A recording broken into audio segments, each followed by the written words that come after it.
Hello and welcome to my block mesh progress. Currently, my name is Sean Newton, and I'll be walking you through the map progress. So, as we approach the the start, you or approach with a halo. This will be a collectible later on. I haven't added mechanical stuff yet, but that collectible is named the Halo.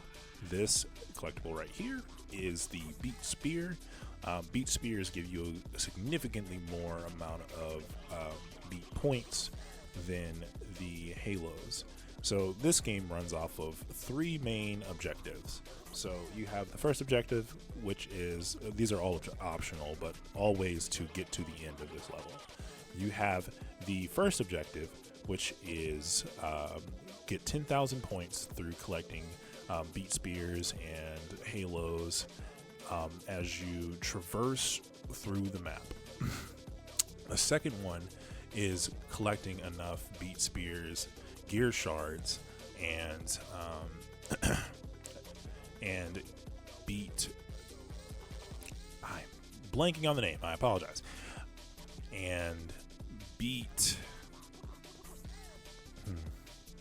Well, I will give myself some time to remember. Basics of what this all is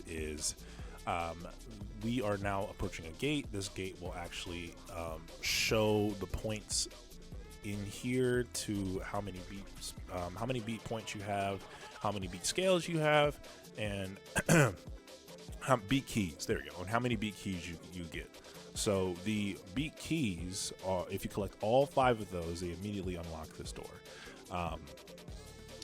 In the game, you will not be able to go through this door to actually get to the end, which is right there, until you achieve one of the 3 different objectives. So this right here is actually a lift that leads you to the second way to get around the map.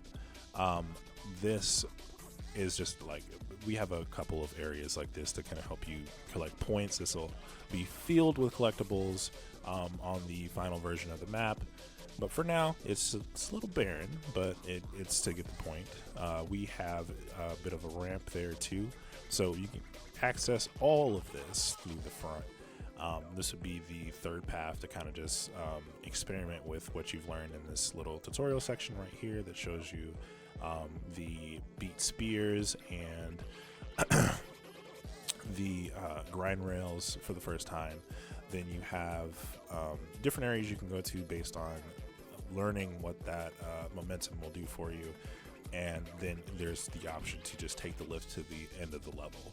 Now you can also go this way, which was passed up initially as you were going through the first walkthrough, which is the first path that'll just take you directly to the end if you just walk through the pipe, both pipes. But if you come here, then take a little bit of a left, if you actually have the skateboard, you'll be able to see that there's momentum you can pick up here, kind of ramp off here, and wall kick to either one of these grindables. That grindable right there actually leads to the top of the pipe, and both pipes will actually have collectibles on top of them as well if you wanted to tackle the level that way to try and get to that 10,000 points. Otherwise, you could either fall there like I just did, or take the grind rail. There's no mechanics inputted yet, so there's no way for you to literally get on the grind rail right now. But you know, this is going to be loaded with collectibles too. All just the area to kind of build up momentum and do as many tricks. And one of the things I'll work on is that area so you won't just get stuck. I'll probably put like an invisible wall there to make sure the player doesn't get stuck if he tries to jump across. It'll just slide him back down slowly.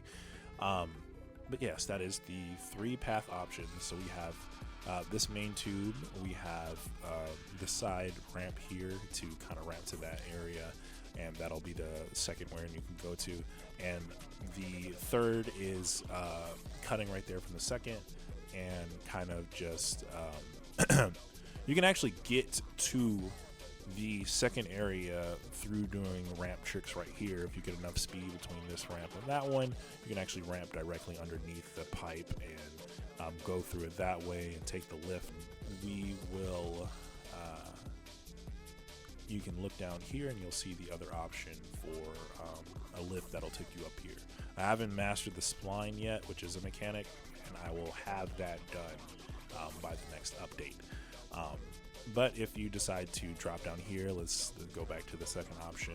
This is also where you can find the beat shard. The beat shard's really cool because in the actual game, it will reward the player with an immediate loot box when they get out of it, as well as it gives you a pretty high amount of beat points too.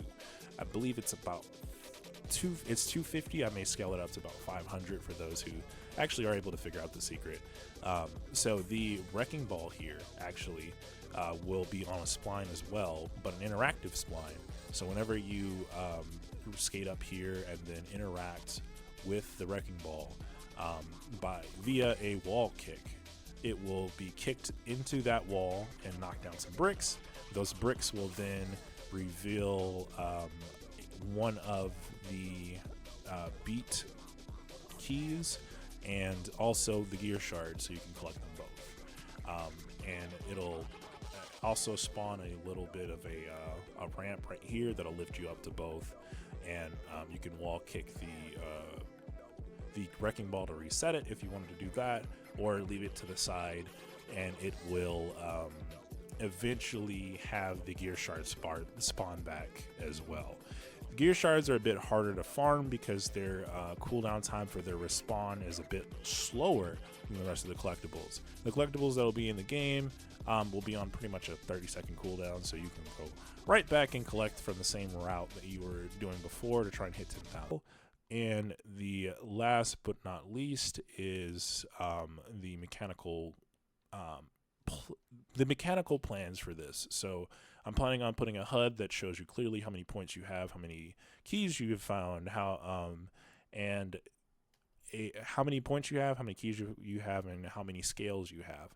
And with those, you'll also be able to tell which way to go for the next keys, depending on finding those.